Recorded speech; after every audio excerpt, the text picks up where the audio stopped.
बोलिए भारत माता की, भारत माता की, भारत माता की। आज के इस विजय उत्सव पर मंच पर उपस्थित हम सबके बहुत ही प्रिय और देश के यशस्वी प्रधानमंत्री सम्माननीय श्री नरेंद्र मोदी जी, हमारे रक्षा मंत्री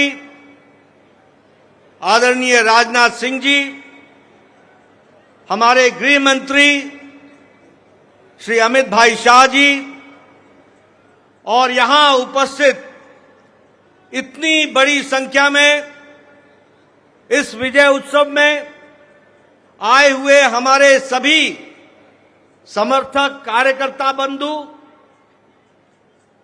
मीडिया के मेरे साथी, प्रिंट मीडिया और इलेक्ट्रॉनिक मीडिया के मेरे साथी और देश भर से टेलीविजन के माध्यम से जुड़े हुए हमारे करोड़ों कार्यकर्ता और भारत की यशस्वी जनता,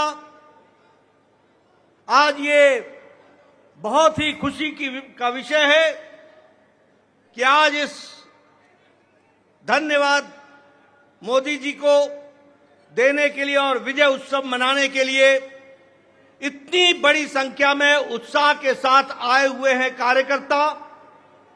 आप सब लोगों की तरफ से और भारतीय जनता पार्टी के लाखों कार्यकर्ताओं की ओर से सबसे पहले इस कार्यक्रम में मैं आदरणीय प्रधानमंत्री मोदी जी का हार्दिक अभिनंदन करता हूं, स्वागत करता हूं।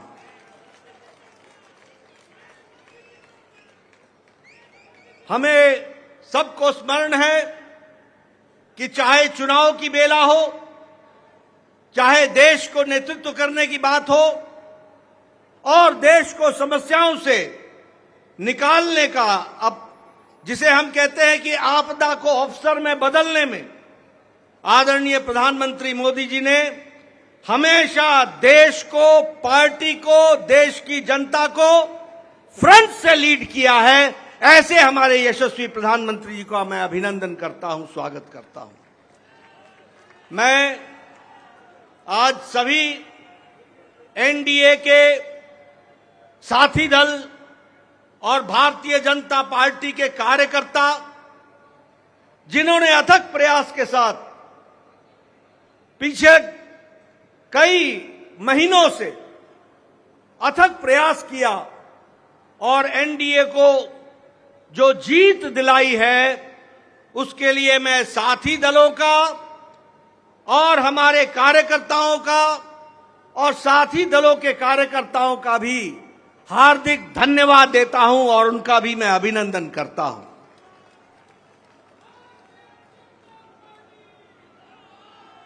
मैं भारतीय जनता पार्टी की ओर से देश के करोड़ों हमारे देशवासियों को, जो प्रधानमंत्री मोदी जी के नेतृत्व में विश्वास करते हुए एक ऐतिहासिक पल, एक ऐतिहासिक घड़ी के चश्मदीद गवाह बनने का हम सबको सौभाग्य दिया, ऐसे हमारे मतदाता बंधु, जिन्होंने भारतीय जनता पार्टी और एनडीए को अपना आशीर्वाद दिया और प्रधानमंत्री मोदी जी के नेतृत्व को आगे बढ़ाने का काम किया, ऐसे करोड़ों करोड़ों देशवासियों को मैं पार्टी की ओर से बहुत बहुत धन्यवाद देता हूं। हम जानते हैं देश ने एक नई करवट राजनीति में ली और एक नया इतिहास रचा है 2014 के पश्चात। हम जानते हैं कि 2014 के बाद मोदी जी के नेतृत्व में एक मजबूत सरकार बनकर के आई, मजबूत सरकार, और हमने देखा कि इस मजबूत सरकार को 2019 में फिर से भारत की जनता का आशीर्वाद मिला और देश के चाहे कोई आपदा आई, चाहे समस्याएं आई, चाहे गरीबों के उत्थान के विषय थे, प्रधानमंत्री मोदी जी की नीतियों को फिर से 2024 में आशीर्वाद देते हुए इस ऐतिहासिक घड़ी को हम देख रहे हैं, जब प्रधानमंत्री मोदी जी तीसरी बार लगातार प्रधानमंत्री बन रहे हैं। इस बात को भी हमने देखा, ये भी हम इसके अभी हम साक्षी हैं। मित्रों,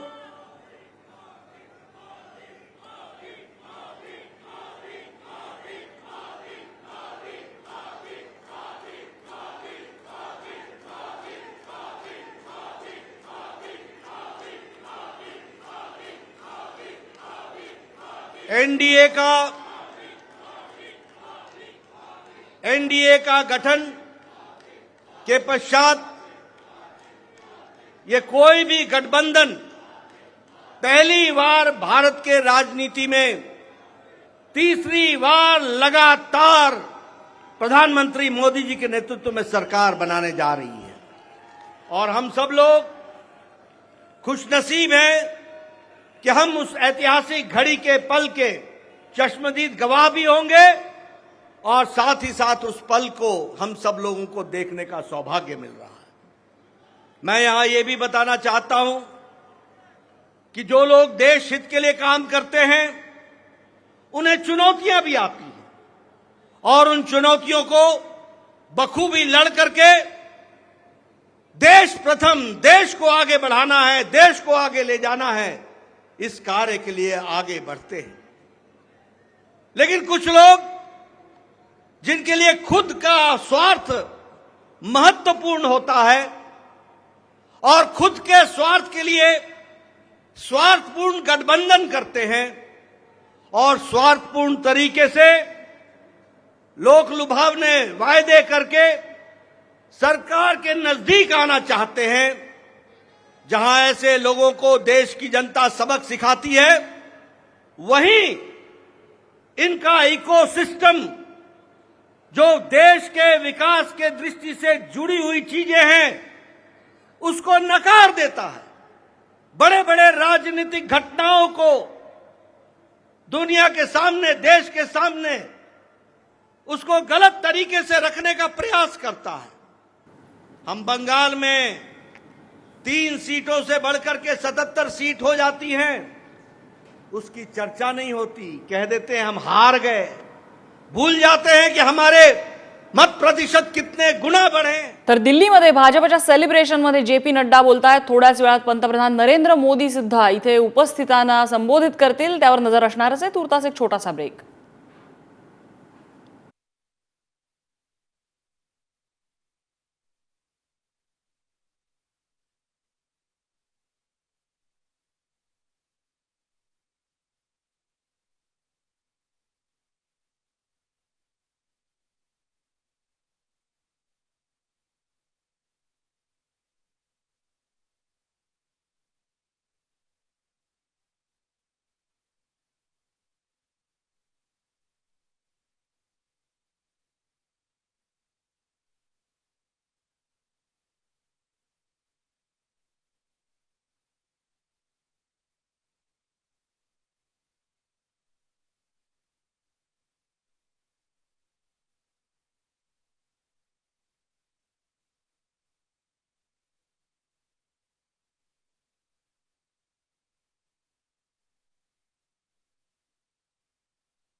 ब्रेकनंतर आपल्या सगळ्यांचं पुन्हा एकदा स्वागत. दिल्लीमध्ये जाऊया. भाजपचं सेलिब्रेशन सुरू आहे. जे पी नड्डा बोलतायत.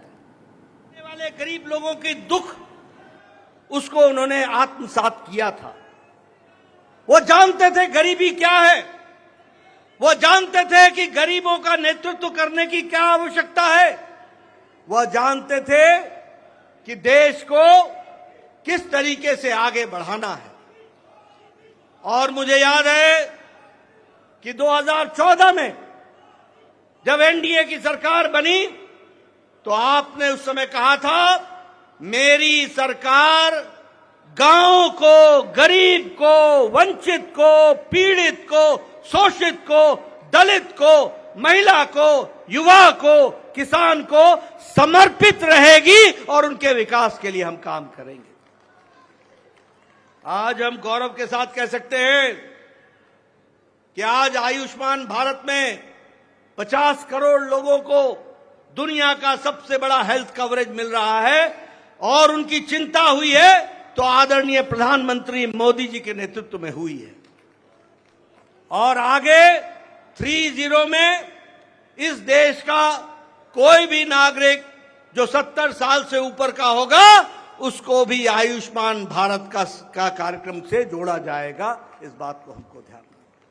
उसी तरीके से चाहे बहनों को गैस का चूल्हा पहुंचाना हो, गैस का सिलेंडर पहुंचाना हो, हर घर नल, हर घर जल, इसकी व्यवस्था करनी हो, हमारे भाइयों को, बहनों को बैंक से जोड़ना हो, ये सारे काम प्रधानमंत्री मोदी जी के नेतृत्व में हुई और गरीब की चिंता की गई, गरीब की चिंता की गई.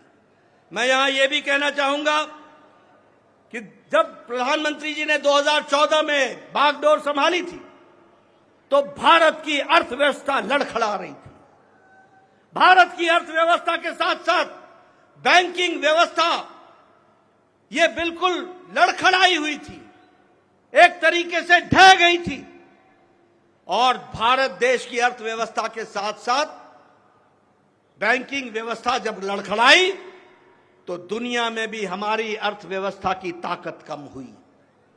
लेकिन प्रधानमंत्री मोदी जी के नेतृत्व में बैंकिंग व्यवस्था को मजबूती दी गई, अर्थव्यवस्था को मजबूती दी गई और बैंकिंग व्यवस्था के बारे में दुनिया ने भी सराहा कि आज भारत एक मजबूत बैंकिंग सिस्टम के साथ खड़ा है.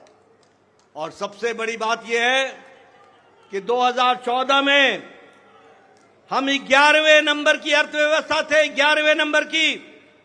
आज हम मोदी जी के नेतृत्व में सुदृढ़ तरीके से 5वें नंबर की अर्थव्यवस्था है.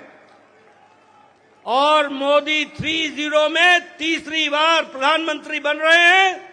भारत की अर्थव्यवस्था तीसरे नंबर की होने जा रही है. इसको भी हमको ध्यान में रखना चाहिए. प्रधानमंत्री मोदी जी के नेतृत्व में गांवों को मजबूती मिली, गरीबों को ताकत मिली, दलितों को सम्मान मिला, युवाओं की आशाएं और आकांक्षाओं को पूरा किया, महिलाओं को सम्मान दिया और किसानों को मुख्य धारा में लाने का काम किया और वंचित पीड़ित लोगों को विश्वास के साथ आगे बढ़ाने का काम किया. ये 10 साल का परिवर्तन हम सब लोगों को देखने को मिला है. मैं यहां यह भी कहना चाहता हूं कि विपक्ष नकारात्मक सोच, नेगेटिव सोच के साथ काम करता रहा. कोई भी सकारात्मक 10 साल में कोई भी सकारात्मक योगदान विपक्ष का नहीं रहा है. और मैं तो यह भी कहूंगा कि अभी भी उनको गुमान है, अभिमान है कि देश में एक ही परिवार राज करने लायक है. यानी रस्सी आपने बारंबार जलाई, रस्सी जल गई पर बल नहीं गया. इस तरीके का इनका व्यवहार रहा है. मैं यहां यह भी कहना चाहता हूं, चुनाव के दौरान इन्होंने झूठ फैलाया, इन्होंने फेक वीडियोस निकाले, जनता को बरगलाने का काम किया, गुमराह करने का काम किया, जनता को एक तरीके से झूठ बोल करके वास्तविकता से दूर रखने में कोई कसर नहीं छोड़ी. और सबसे बड़ी बात यह है कि इन्होंने चुनाव में प्रजातांत्रिक मर्यादाओं को भी ताक पर रखा।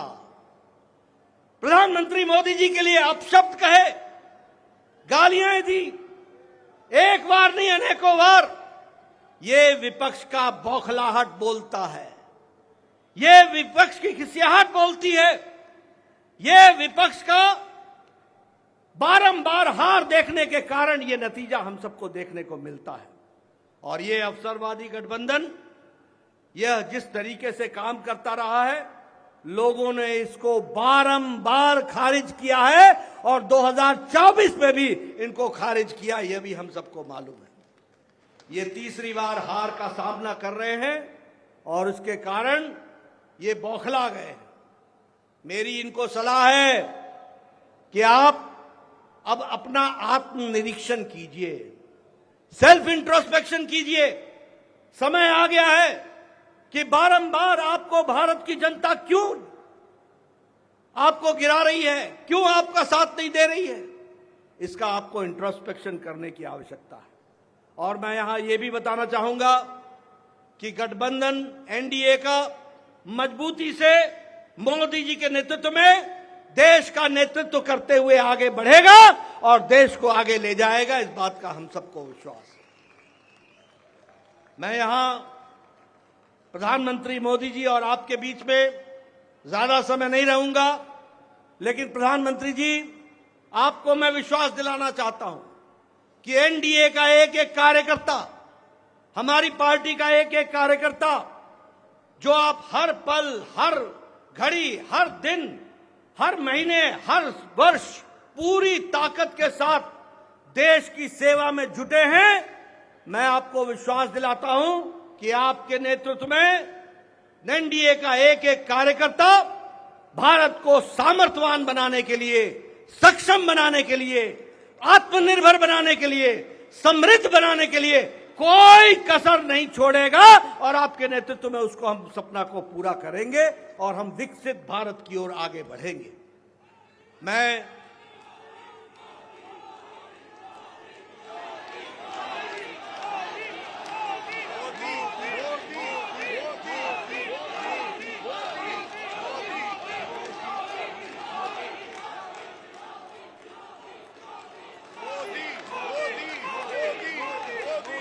इसके पहले कि आदरणीय प्रधानमंत्री जी का हम सबको ऐसे ऐतिहासिक मौके पर मार्गदर्शन मिले, मैं उससे पहले देश के करोड़ों कार्यकर्ताओं की तरफ से, समग्र एनडीए परिवार की ओर से और देशवासियों की ओर से आदरणीय प्रधानमंत्री जी का माल्यार्पण करके, माला पहनाकर उनका स्वागत हम सब लोग करेंगे, ये मैं आपसे निवेदन करूंगा।